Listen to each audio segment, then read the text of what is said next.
And that was one thing I loved because, it's really clear. And we all grew up knowing that. But then you get to Peter Saylor from the Netherlands, and he's incredible, a bit like you, he's a footballer, right? He turned up to, I think it was his brother's football practice, and he was too young to play for his brother's football team. There was a cricket team practicing on the other side, so he took it up. He wasn't even sure he liked it, but his parents kept taking him back. Next thing you know, he's the best young spinner in the Netherlands, and he's playing at Lord's in the World Cup. And he's like, yeah, I kind of heard of the ground, but I didn't really know it was that big a deal. And you suddenly realise that cricket has a chance to sort of shed all of that stuff, right? Yeah. Moving forward. And you talk to young Afghanistan players as well. They don't really know of Lord's. For them, India is the biggest thing because it's right next, or Pakistan's the biggest thing. So we are starting to move the game on a little bit. And also, I can tell you how little Peter Saylor took Lord's seriously. He took a wicket and he danced like a penguin, which was from an Adam Sandler movie. And then later on when he was going, they asked him if he could go out to bat, and he realised he didn't own any pads. Because you needed the bright orange pads, and he only had pads that were white. So I think cricket has moved on, but right up until recently, and still for a lot of nations coming through, Lord's is such an important thing. And beating England, they're all intertwined, aren't they? We have a sport that is a summer sport all around the world, and yet, one of the fashion icons of cricket is the sweater, right? The cable knit sweater, right? I never had a sweater when I played cricket in Australia. What the hell would you need that for? Like, some kid in Chennai, why does he need a sweater, right? Whereas where he grows up, you need about 9 of them. You need 9 of them. You play in 9 of them. But that, again, is the establishment. That is the high tea sitting on the lawn, 1940s, just after the war. That, tea comes out, tables go. My first trip to India, it was a little bit like that. We practiced on... So the Wankhede was being built, I think, or being refurbished, and we ended up practicing at the club ground next to it. Forget what that's called now. But during tea time, the extended tea, because the actual club itself, snooker tables in, dartboards in, it was like a proper old-fashioned colonial club. The big wicket tables came out onto the outfield, and we had to have like a 50-minute break because high tea was getting served at this club and this establishment.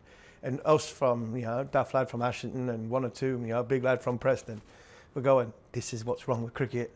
This is what's wrong with cricket all them years ago. And we are saying this is why we're here, because this is what India got taught by the English old establishment. And that was on a tour in 2008, was it? No, it was even before that. I think it was before that. So 2006 tour. So you're going, really? Is this really happening? Are we going to have... So we had like a 20-minute break at lunchtime and a 40-minit break at tea time because high tea was being served in this gentleman's club. You know what he's talking about as well. We were in Sri Lanka and we were somewhere in Kandy, and it was a burger joint run by a couple of students, do you remember? And there was this weird chair and we couldn't work out what the chair was. Me and Manners spent like 20 minutes trying to work out this chair because it was like 4 foot higher than it needed to be. And we eventually worked out what all these chairs were that we were finding in Kandy, and they were billiards viewing chairs, right? So they had to be high so you could see down onto the table, right? But they were beautiful old leather-bound chairs and everything, right? And you're sitting there going, how many people in Kandy need to watch billiards, right? This is, again, just an English colonial thing that is stuck here, and now they're using it to look out at the vistas over the mountains. What about the way England have always taken the best players of the opposition? It doesn't help, does it?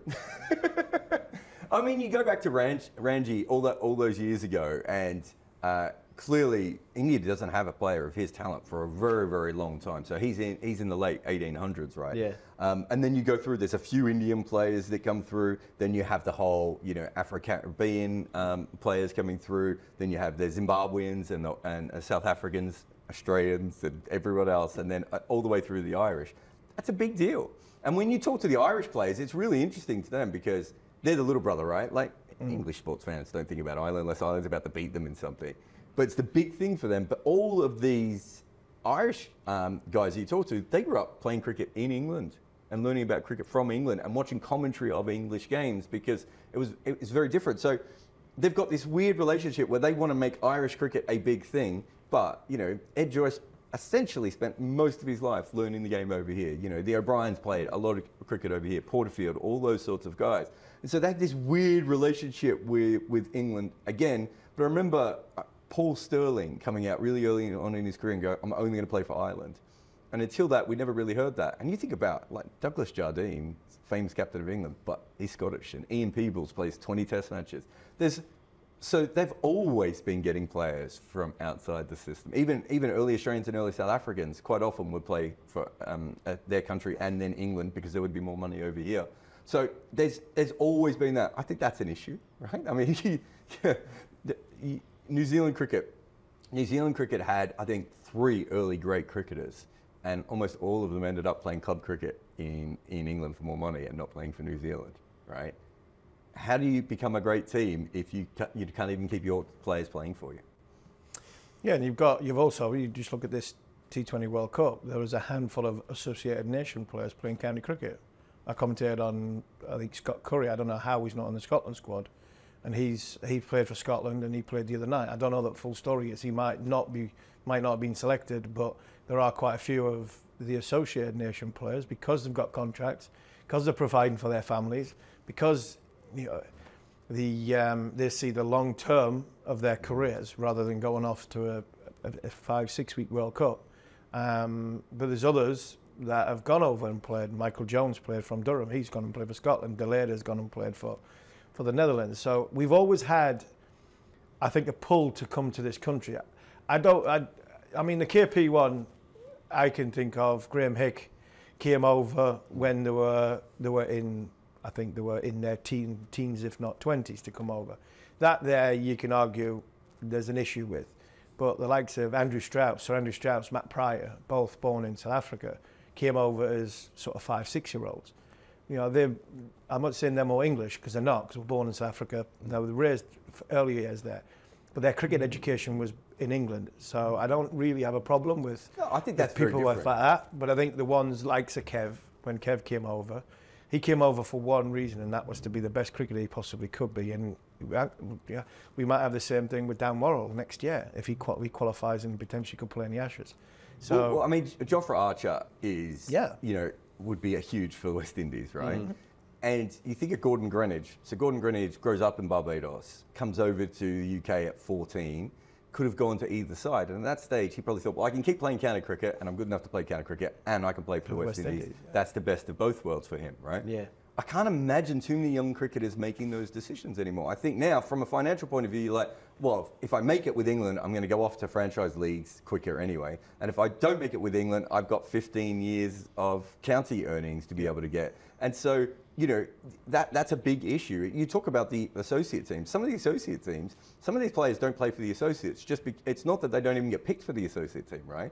It's literally what they look at, and the county teams go, well, we might not sign you next year if you disappear for 6 weeks and we find another fast bowler to come in and do your job, right? So they have to make all of these kinds of decisions. And so, again, that comes back to empire, doesn't it, right? This is where, you know, almost everyone in cricket has some kind of a link back to England, and we're going to see more and more cricketers who are dual and maybe even, you know, nationals who have a link back to England, and you're going to go to the place that's probably going to give you the best chance of becoming a cricketer. And you talk about the KP thing; he wanted to become a better cricketer. Yeah. There's a lot of people who just came over to England for years just to play club cricket or county cricket to just get better as a cricketer. And now they're just like, well, if we get a contract, that's 10 or 15 years, and we know we can be a professional for a long time. That's not the case in places like New Zealand and South Africa and the West Indies, right? It's much tougher to be a domestic cricketer anywhere else in the world outside of the UK. And it's a better life as well. They come over for a better chance of not a better chance of life as in England's better than New Zealand, but they can, like Jarrod's saying, they can earn money over here by playing cricket, where in other countries that option's not there. I just wonder in the next 5, 10, 15 years that the pull of England is not the pull of England to play for England. The pull of England is to get into England and the franchise world opens, because that's where the world's going to be. And I think that's a dangerous tipping point. I think our game's at this moment in time. That, you know, players aren't trying to get better to play the highest standard possible. They're trying to get better because they want this franchise contract here and that franchise contract there.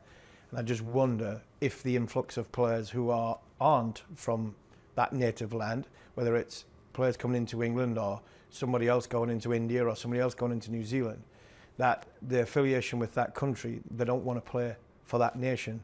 They just want to get a contract, do well in their domestic white ball competition, because the MLC is offering me a fortune to play for the next month. Bangladesh Premier League, Sri Lankan Premier League, PSL, all these. So it's not a case of I want to be the best cricketer. Like Kevin Peterson came over. He had one intention in life and one goal in life is to be the best cricketer he possibly could be. Play international cricket at the highest level and be the best at that. I'm not sure that the mentality of these players now are like that. You're right, but you do go back to, so Leary Constantine, obviously a West Indian legend, right? He played for the West Indies so he could get a deal playing in the Northern Leagues. Yeah. Right? So it's not new, and those New Zealand cricketers I was talking about before, same sorts of things. They, 1930s New Zealand cricketers were like, we have an option of playing cricket once on a Saturday and then occasionally representing New Zealand, or we can go to England and we can be professional cricketers and we can play consistently, right? And it's always been that issue, and there's so much more money in English cricket than there is in a lot of those other small countries. What Harmy's saying is that what we're now seeing is this influx in T20 leagues where America and India and some of these, Dubai leagues and everything else, it's the same problem over and over again, but the actual amount of professional cricketers there are in the UK, I think is always going to suck people in, and there are so many people that have links to the UK that can come over and play at any time. On AM, on DAB, via the talkSPORT app and on your smart speaker. talkSPORT.